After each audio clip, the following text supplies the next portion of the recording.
Bonjour à tous. Aujourd'hui, Christ, notre exemple dans le travail pour autrui. Il faut que je fasse, tandis qu'il est jour, les œuvres de celui qui m'a envoyé. La nuit vient et personne ne peut travailler. Jean 9 au verset 4. Les années passent rapidement et elles sont enregistrées pour l'éternité. Partout où vous voyez une œuvre à accomplir, faites de votre mieux, selon l'ordre du Christ. Placez-vous sous la discipline de Dieu. Quiconque professe être chrétien et agit selon l'esprit du monde témoigne qu'il est un faux disciple. Le ciel doit se refléter dans le caractère du chrétien. Il doit travailler comme le Christ l'a fait.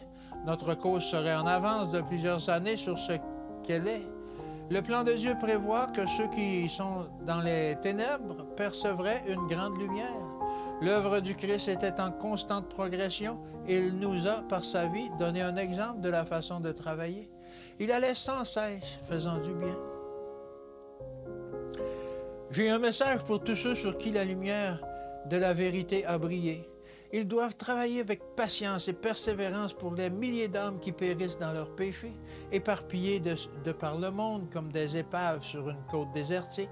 Quiconque partage la gloire du Christ doit aussi partager son ministère, aidant le pauvre, le faible, le sans-abri. Nous devons toujours rester sur le qui-vive et utiliser toutes nos capacités au service du Seigneur. Des efforts désintéressés produiront certainement de précieux résultats. Les ouvriers recevront du grand maître l'éducation la plus complète.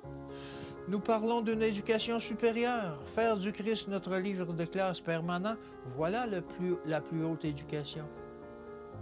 Que chaque âme dont le nom se trouve sur les registres de l'Église mette de côté tout orgueil, toute frivolité, tout désir de suivre la mode du monde. Nous devons recevoir du Christ la plus haute éducation possible pour éviter de conduire les âmes dans les sentiers que Dieu interdit. Il ne doit y avoir aucune limite à la perfection de l'exemple que nous donnons aux incroyants. Dans notre expérience et notre formation chrétienne, aucun expédient, aucun travail négligé ne doit être toléré.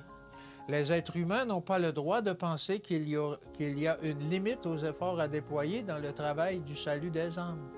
Ceux qui sont vraiment convertis comprendront qu'ils ne verront jamais le Seigneur dans sa gloire, à moins qu'ils ne forment leur caractère, s'harmonisant avec celui du Christ. Ceux qui restent indifférents devant la nécessité d'amener les pensées, les paroles et les actions en harmonie avec le Christ ne franchiront jamais les portes de la cité de Dieu. De précieux résultats suivront les efforts jaillissants d'un amour sincère pour le Christ.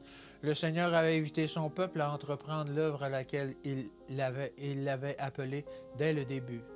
Que Dieu vous bénisse et qu'il vous garde, et à demain.